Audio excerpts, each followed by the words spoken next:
It's been a hot minute since we've done one of these. Maritime Horrors with the destruction of the UNSC Pillar of Autumn. I do want to offer an apology because as I react to kind of a lot of different things, sometimes things end up falling beneath the cracks. I really enjoyed their ruination of the USG Ishimura as a huge Dead Space fan. Really enjoyed that video, top right here. We do have a reaction to it as well. I wanted to react to this because I'm most familiar with Halo 3. I didn't play Halo CE until like 2019, and the events surrounding the Pillar of Autumn are like a little fuzzy to me, so I'm very curious what they have to bring to the table. Without further ado.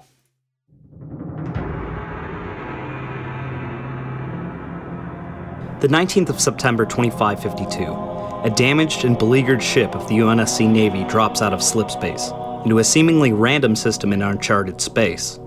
The UNSC Pillar of Autumn has just made a jump into the SOEL system, and unfortunately has found a hostile Covenant fleet waiting for it. But the crew also discovers something else, something that may very well change the very tide of the war. But sadly, for the vast majority of the cruiser's crew, they will not live to see that change. In the year 2494, a splinter group of outer colonists, calling themselves simply the Insurrection, has started a campaign against the centralized government of humanity, the United Earth Government, or UEG.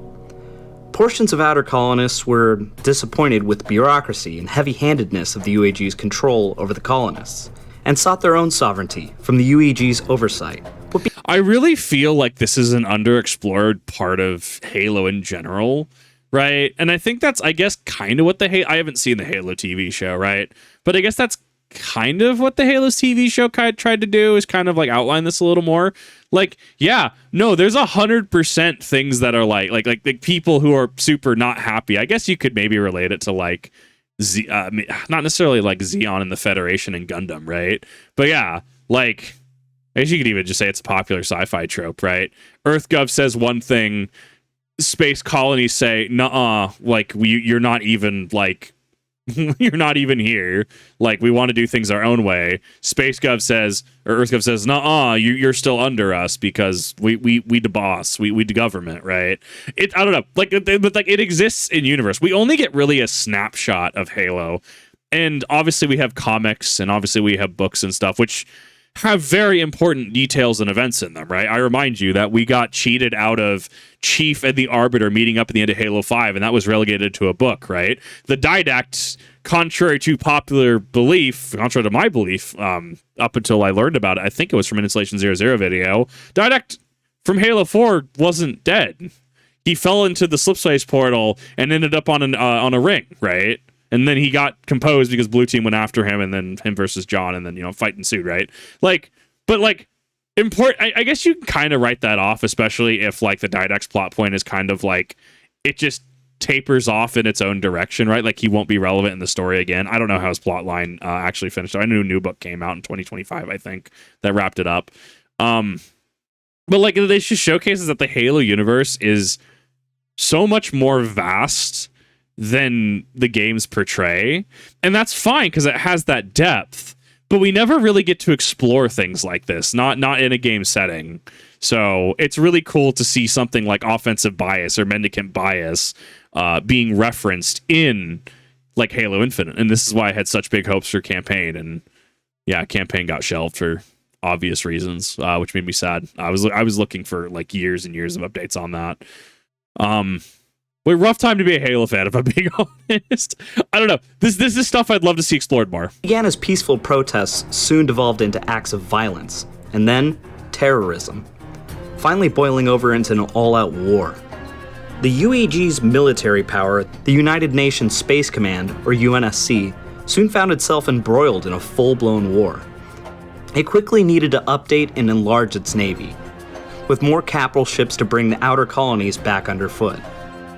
In 2505, the Halcyon-class cruiser was developed and designed by Dr. Robert McLeese. The Halcyon class was a class of light cruiser, the smallest vessel to receive the classification of cruiser. The vessels were 3,841 feet, or 1,171 meters in length, 1,154 feet, or 352 meters at the beam, and 1,305 feet, or 398 meters tall.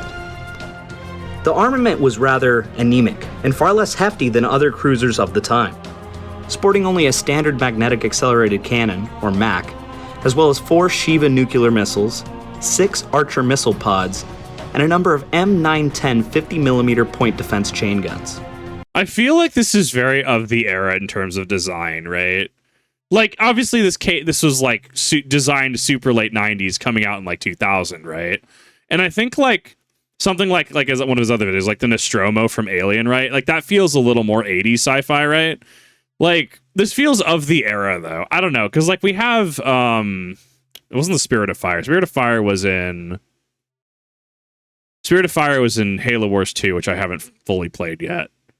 No, it was the Infinity, right? The Infinity at the that they recovered in 4 was showcased throughout 5 and I think we began on in Infinite, right? Yeah, it should be the Infinity. Like the designs have kind of kept through, and obviously some of the advancements in technology make sense because background lore, doesn't humanity just have, maybe Oni specifically, have like 10 engineers? You know, the things from ODST that give shields and stuff, right? The engineers that are Forerunner. Don't they have like a group of like 10 of them that just link up and like, hey, we need to solve this problem, and like all these engineers just combine their like collective brain power. Grats, here's the solution, right? But we don't see anything like that explained, and I feel that does go a long way to explaining how tech evolved between like Halo 3 to 4, right? Like, especially because Halo 3 ODST, right? I mean, the Covenant still has those engineers. Like, stuff like that that's subtle, I think that hinting at that in a mainline entry would do a lot to, one, reward fans of the series to be able to kind of like, oh my god, they mentioned the thing, right? And then you'll have hidden Xperia, Installation 00, other lore channels point out the connection, right? Anytime mendicant bias or offensive bias is mentioned, right? I mean, they absolutely love that stuff because they explore the expanded universe, right? So the mention of like, yeah, no, this just the engineer think tank, as you call it, right? Gets brought up as kind of like, sure, like a hand wavy explanation, but then you as the player, as the person intaking, goes, what do you mean the engineer think tank? And there's like a data slate or something that just goes over it in game, right, or summarizes it in game, right? Like it's a cookie crumb trail to lead to the other sources, right? So I think Halo, and I've said this, I think it's over diversified. It's kind of like the MCU in certain aspects, right? Or even Star Wars, where, yeah, you have your comics and you have your books and you have your TV shows, Halo TV show, right? But, well, in that case, it's not technically connected, right? It's its own AU. But, like, they're either too disjointed, not necessarily connected. You can't reasonably expect every single person who picks up your game, and you will primarily be known as a game, right? Like, if Sonic had released as a movie, people would know Sonic as a movie franchise that went into a game, right? But, like, people go to the Sonic movie because they played Sonic games in some capacity or heard someone who played the Sonic games, right? So you will primarily, first and foremost, be known. Your icebreaker was being a video game. So expecting them to read entire novels and magazines, entire novels and comics, go to that whole AU kind of stuff, extended canon kind of thing, just isn't reasonable for a lot of people. There are going to be people who pick up Halo Infinite who, hadn't read any comics. I keep trying to go back to magazines. I'm so sorry. I'm having a rough one today. Comics and books and stuff. And so they're going to be missing context on certain things, right? I know a lot of us were mixing context when Infinite came out of just like, so what happened to Cortana's whole AI Guardian thing? what happened to the whole created plot point, right? And it just helps connect things a little better. Like, it's fine to like plop yourself in the middle of a story. Like, that's fine. But like contextually, you do have plot points as well from literal past games that you do need to be keeping in line, right? And I think that was the inevitable goal. I think once we got a few story campaign DLC packs in, assuming they were pretty sizable and worth the price, right? I feel that we would have had a very different perspective on Infinite. But I mean, like, it just wasn't meant to be. They carried a small air wing of 5 GA-TL-1 longsword fighter bombers, and the ship was powered by a Mark II Hanley-Mester deuterium fusion reactor, or DFR. Despite its small size and lack of substantial offensive capabilities, The Halcyon-class cruisers were extremely slow and unwieldy. This was due to one of the few strong suits of the vessels. Interlaced through the ship was a reinforced honeycomb structure of support beams and braces that bolstered the structural integrity. The vessel thusly weighed up to 9 million metric tons, but could take an impressive amount of damage, some having as much as 90% of their titanium A hull plating being burned or blasted off and still remaining combat effective. But the main issues remained. The ships were slow and extremely expensive to produce.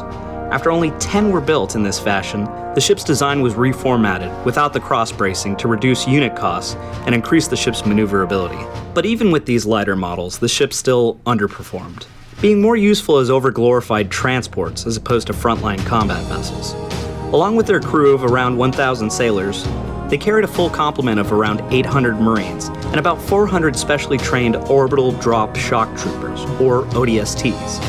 As far as vehicles for the Marine battalions, they carried 60 M12 FAV Warthogs, 20 M808B main battle tanks, and 216 M8823 SOEIV drop pods for the ODSTs.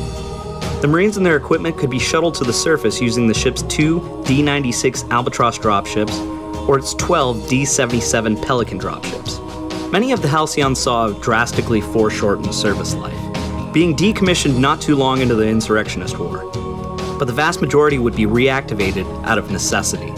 For in 2525, humanity would have its first contact with a conglomerate of alien races known as the Covenant. This first contact quickly devolved into an all-out war, one that seemed motivated towards the all-out genocide of humanity by the alien Covenant. Humanity was greatly outmatched in terms of technology. Their fleets completely decimated in almost every single engagement with the Covenant's fleet. Humanity was losing ships at an alarming rate, and it was deemed necessary to reactivate old vessels such as the Halcyons. One such vessel, the subject of this video, was the UNSC Pillar of Autumn. The Pillar of Autumn was of the early reinforced design and was built in the Reyes-McLee shipyards on Mars. Laid out in 2507, completed in 2509, she was launched and commissioned into the UNSC Navy on December 1st, 2510. She served a rather unastounding service life during the Insurrectionist War, and would do nothing of note until her service in the Human Covenant War. During the Battle of Arcadia in 2531, the alien juggernaut had been destroying and burning human colonies for 6 years straight. The Autumn and a UNSC battle group were able to hold off a Covenant fleet of 2 massive CCS-class supercarriers for a decent amount of time, until a UNSC carrier could arrive to assist. They even managed to destroy one of the carriers, but to the loss of nearly half of the human force. The Autumn was heavily damaged in the engagement, but as a testament to the fortitude of the Halcyon class, she survived. The Autumn was decommissioned after the battle and put into permanent storage pending scrapping. That was until 2550, when she was refit and reactivated into full service out of desperation. Around this time, on 25 August 2552, Pillar of Autumn was selected for a secret mission. The mission was named Operation Red Flag, a last-ditched, desperate mission to force the Covenant to capitulate. After 27 years of hard fighting against a losing war, humanity had lost nearly 24 worlds. It was only a matter of time before they faced extinction. Red Flag was a plan to capture a Covenant vessel using UNSC Special Forces, use the vessel to sneak into Covenant-controlled space, and capture one of the Covenant's hierarchs, known as the Prophets. The plan was bold and required a sturdy vessel such as the reinforced Halcyons. The Autumn was selected and put through an extensive refit and modernization. Her sluggish Mark II Hanley Master DFRs were replaced with the new Bogland Fields Starfire 4s. She was given an additional 300 Archer missile pods, 50 more M910 50mm chain guns, 3 Havoc nuclear warheads, 8 Mark 33 Spitfire naval coil guns, and 6 M66 Sentry autocannons. But most importantly, she was given an entirely new fusion reactor that bumped her energy production to far in excess of her previous iteration. I think this goes to illustrate my point that there's a lot of background lore, right? There's a lot of background mechanics at play that a lot of players never really see, which is really cool why channels like this exist and why channels like, Installation 00 exists because they do explore the breakdown of these things. Like, the content exists, and I like it. Not everything needs to be made mainline, right? Because that's how you get overbloat, right? That's how you get like feature bloat and stuff like that. Like, imagine having to like, I don't know, like halt your gameplay as Dead Space. When you, every time in both the remake and the original, when you talk to is it Dr. Kine? I'm trying to remember. It's before you get the marker from the Ishimura marker bay, right? And you talk to him, and he's on the other side of the glass, and he tells you about, you have to bring the marker back to the planet, back to Aegis 7, and how, yeah, you can move around, right?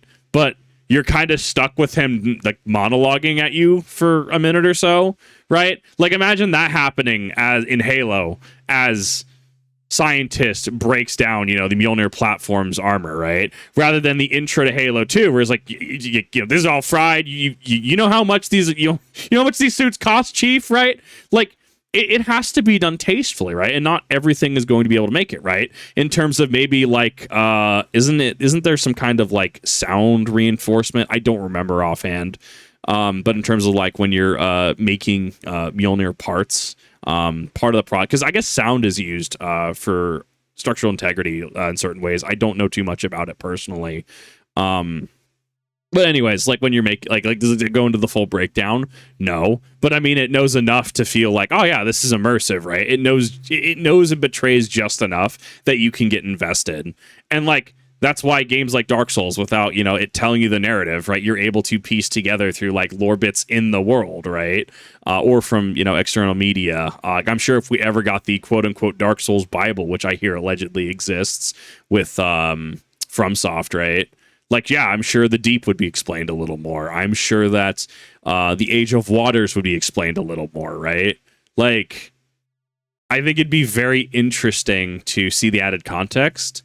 And it's good for, like, from the artist side of thing, right? From the creator perspective, to have that full through line, but to give you enough, or in certain cases, just enough to like push the plot along, right? And yes, you do have to worry about retcons. I was watching a video recently about Doctor Who's big retcon, The Timeless Children.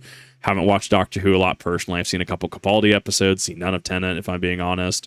But you do run into, especially if you're trying to like make more content, you can completely devalue your older content, as I hear The Timeless Children does. So it's an interesting balancing act, right? Like behind the scenes, you kind of want that full picture. And I think it'd be interesting from the behind the scenes NDA perspective to see people speculate whether it's correct or not. And even then, you could still, like George Lucas in the original Star Wars trilogy, 4, 5, 6, well, technically Star Wars before it was episode 4, right? Did he not take feedback from Mark Hamill? George, who speaks like that? Did he not take feedback in regards to certain scenes and making them better, right? It was a kind of a collaborative effort in certain aspects.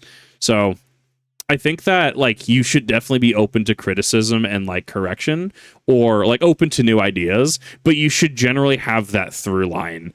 And I think a lot of modern media runs into issues with, even if they have that through line, which I don't think many of them do. I genuinely feel like they don't really have that through line. They'll have like they have the equivalent of a one shot, and they put it out, or they try to like drag it out and hope it works, and then they expand from there, right? Sure, maybe they have it, maybe they don't. I don't know. But it's interesting to see what makes it to game, what makes it to media, and what doesn't make it to media, right? And obviously, like, making games is expensive. Making movies is expensive, right? And you have to pick and choose, right? And then you have to deal with certain metrics. You have to deal with censorship and rating boards, right? You have to deal with a bunch of legal stuff behind the scenes, right? We saw from the Pokemon leaks certain things that they look at, right, when designing. So I understand that there's things that go into the background on that, especially when you're public and you have investors and shareholders that you're beholden to, right? Like, there's a lot of bureaucracy that starts weighing it down. But I think at its core, this is art, right? You have that through line and you're telling a story, and this is allowed to be art. And I think that's a big difference here. The capacitors for her MAC gun were bolstered to allow her to fire 3 of the hard-hitting shells in one quick burst, essentially knocking out most any Covenant vessels she faced with just one burst. On top of this, she was outfitted with an advanced data processing core to allow her to house an experimental smart AI, which would be essential for Operation Red Flag. The 42-year-old light cruiser had received a facelift and a second chance at life, a Captain Jacob Keyes was selected to be your captain for Red Flag. The 57-year-old captain had served in the UNSC Navy for 35 years and received numerous distinctions for victories in the face of impossible odds. On board the vessel, along with its standard complement of 1,200 Marines and ODSTs in the 79th Infantry Battalion, a large amount of Special Forces units called Spartans were attached for Red Flag. So in regards to Keyes, and I want to talk about kind of retcons really quick. So not necessarily Keyes adjacent, right? Because obviously Keyes was consumed by the proto-grave mind, right? And the way that I understand Halo lore is that there's a progression from like proto-grave mind to grave mind to key mind, I believe was the last one. But then the lore gets changed, right? And there was a whole thing. I know Installation 00 specifically did a video on it, where now it's like proto-grave mind into key mind into like grave mind. So initially, like, because you saw in Halo 2 and Halo 3 the grave mind that we know, right? And that deals with neurophysics, which kind of explains certain things that it knows behind the scenes. That's more of an added explanation, right? Not necessarily addressed in the games, at least not that I remember personally, or in 2 or 3. But it is definitely one of those things where like you have that through line of like, yeah, you'll have, and this is the flood progression. You see that during the Forerunner War, right? Where like you'll have the initial start of a flood outbreak infestation, which I do take a little bit of issue with the flood supercell, like the spores, right? Because clearly you can see people breathing it in an in-game setting, right? Like Floodgate in Halo 3, like you'll see people, elites, etc., breathing them in, and they're unaffected. Obviously, I think that's making concessions for gameplay isms. When you start dealing with things like that, when you start dealing with vectors of infection like that, it is very easy to kind of like mess up the standard, if that makes sense. Like the infector from Dead Space 2, right? Oh, it has to, bop the funny liquid into someone's cranium, and then they start transforming into a necromorph, right? And that's a pretty linear progression, right? The older Alien films, right, where you have a face hugger implanting the embryo, and that leads into the chest burster xenomorph itself, right? And this was actually Critical Drinker pointed this out in his Prometheus review, because I actually enjoyed Prometheus when I watched it in theaters. I watched it like once. But it was like, it's like you had like 2 different aliens, and it kind of got obfuscated what exactly was like method of transfer and not. Because I think there was something with like the black water kind of thing, and I think that there was the other one that kind of looked like the the weird funny sus snake, right? But it's not like a face hugger, and like you start kind of losing that reference point, right? In Resident Evil 4, because I actually had to have this clarified. This was in the remake Resident Evil 4, right? The black water, because I know there was speculation on like it being just nutrients and stuff for the Plaga, but I guess it's full of like tinier Plaga, right? Not necessarily spores, but like actual tiny Plaga. So when Ashley drinks that, right, like, shouldn't there kind of be a little more interplay there? Because now you're not dealing with one Plaga, now you're going to be dealing with multiple Plaga. But obviously you can kind of handwave that because of the whole like UV radiation thing at the end, right? Like when you start dealing with certain vectors, especially when it's Resident Evil 6, right? I enjoyed the game. I had fun with Resident Evil 6, right? But like when you have the C virus being spread in kind of like that airborne form, and it's on the college campus, right? Like when the start of Leon's campaign, but Leon and Helena are not affected. This is my own headcanon where like the actual main cast are just superhuman because of like exposure to like the T viruses, T virus variants and stuff like that. Which would make sense for Chris to be able to punch a literal boulder, which is still canon thanks to Heisenberg. Boulder punching Neanderthal, love it. I do take a little bit of issue with Ariel, and I don't think that people write it as competently as they could, because while it gets a certain aesthetic and while it is a valid form of transmission, like airborne pathogens exist, it's one of those that I feel is often a little wishy-washy, flip-floppy depending on the situation and setting.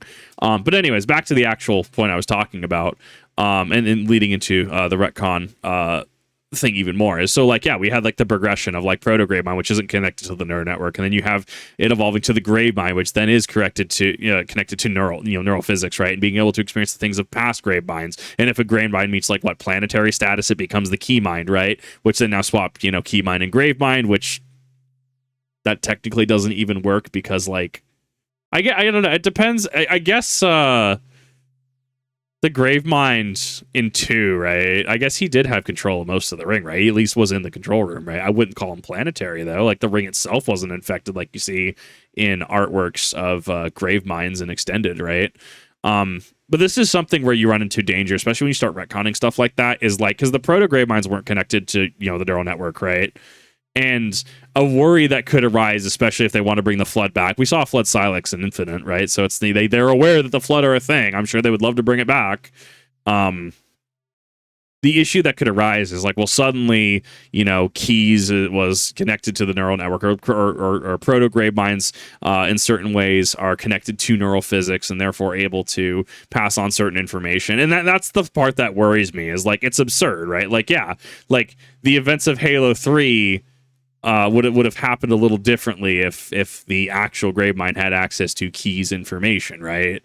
And clearly that was the progression, right? But you do run into danger of invalidating past content and decisions if you are too heavy with retcons. These super soldiers were genetically augmented and equipped with the very best equipment to handle any situation, and were successful in countless engagements with the Covenant, always coming out on top despite impossible odds. Red Flag was looking to be a huge win for humanity, but whether or not it would have been a success was never to be discovered. On July 24th, 2552, the planet Reach was invaded by the Covenant. Reach was a stronghold world within the inner colonies. It was also relatively close to Earth, being said to be at Earth's doorstep. The planet was a centralized staging point for the UNSC's military. I like that I know this is the ARC intro cutscene from Halo 3, because I run Floodgate when I need to get my MCC legendary runs out for the week. I have tried optimizing Floodgate as much as I can. And was home to large portions of the Navy and Marines, and was even home of the Spartan program.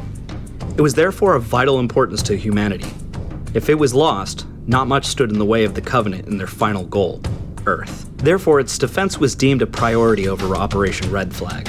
Captain Keyes reluctantly committed his Spartans to the defense of the planet, as he utilized the Pillar of Autumn in the defense of Reach's fleet, even putting the ship up against an advanced Covenant sniper ship that was whittling away the UNSC defense fleet one ship at a time.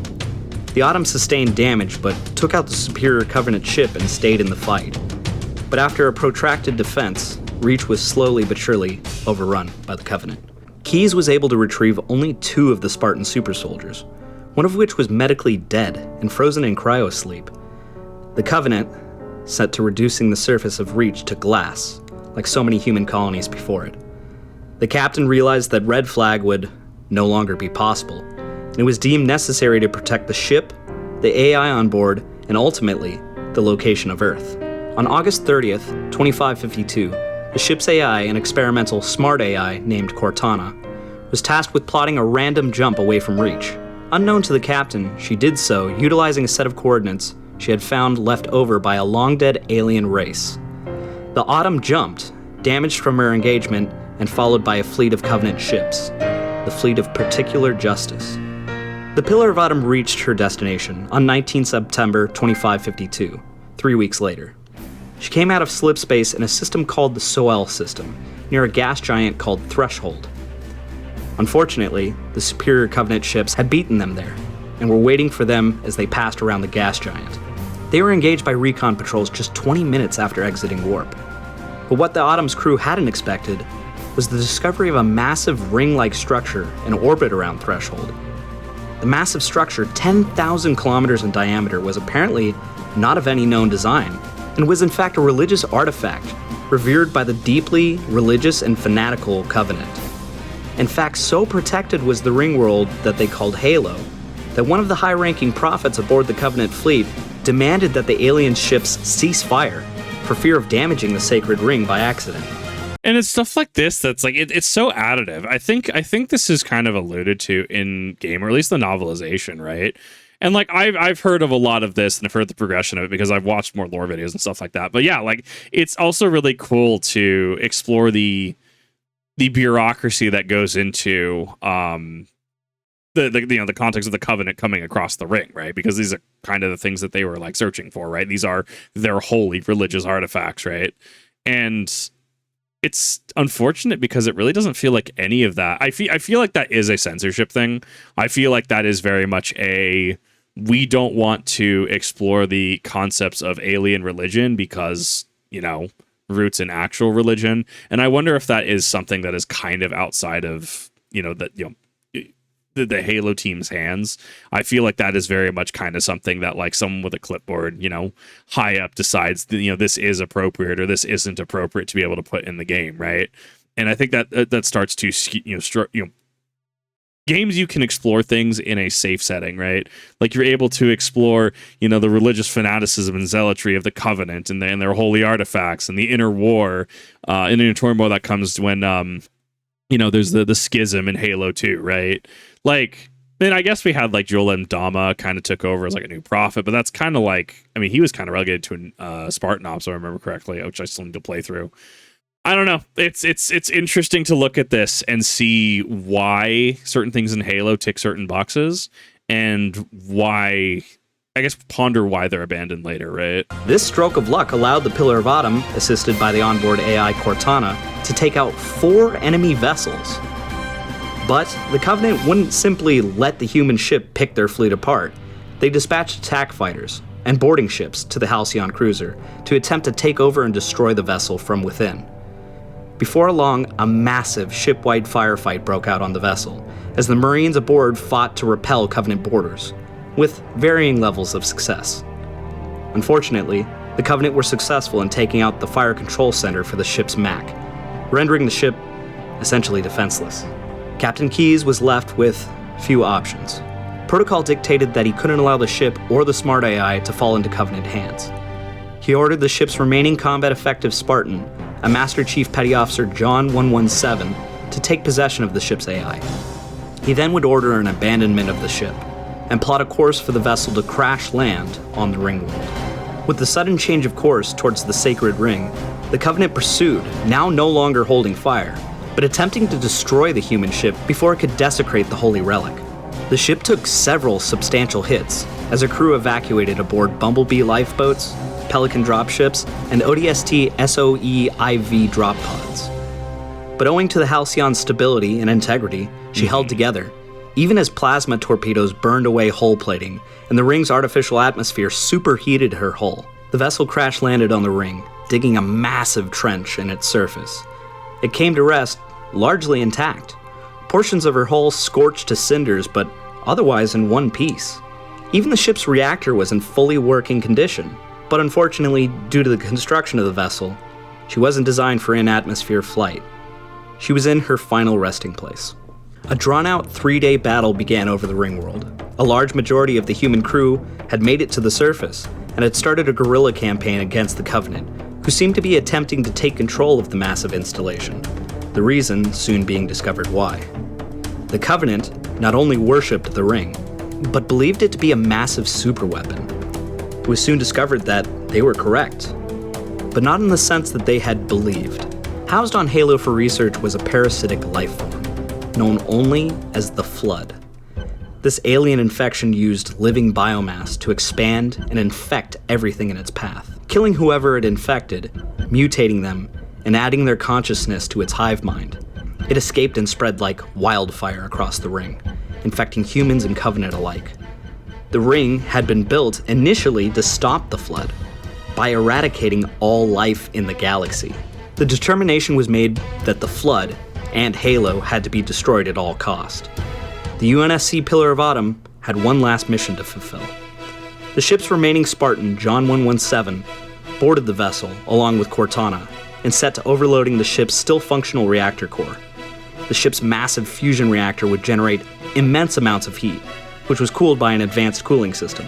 By disabling the cooling system, the core would overload and go critical, essentially making the reactor become a supernova.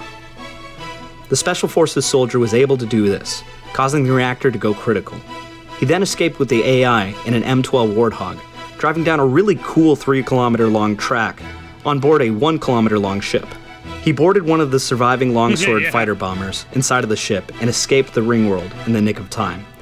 He and a handful of Marines and the medically dead Spartan were the only individuals in the Pillar of Autumn complement of 2,200 to survive. The Covenant were dealt a crippling defeat and were forced to retreat. The Pillar of Autumn, in her death, had saved all of humanity, and perhaps the entire galaxy. So this makes me wonder. April Fools!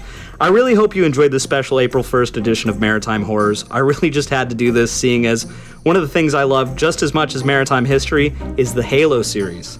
If you're a fan of Halo and found this video because of that, I thank you for watching, but keep in mind this is first and foremost a history channel. So please do not expect more like this one. But who knows? Maybe if it gets enough support, maybe I'll do another like it. I really enjoyed making this. But if you liked it, definitely like and subscribe and share it with your friends. I'll be back with another normal ship this Sunday. But thank you so much for watching, and remember reach. And fair winds and following seas to you, shipmates. Love it. I love the dipping outside of IRL history into this. It's a really cool, interesting application of history, context, etc., and going into stuff like this. And obviously we have like the Ishimura one as well, but obviously we have like, the Halifax disaster, others that I've heard of but don't quite have a comprehensive breakdown on. I'll have to watch at some point. I honestly love this. This makes me think because Halo 1 to Halo 2, right, it was a little confusing, right?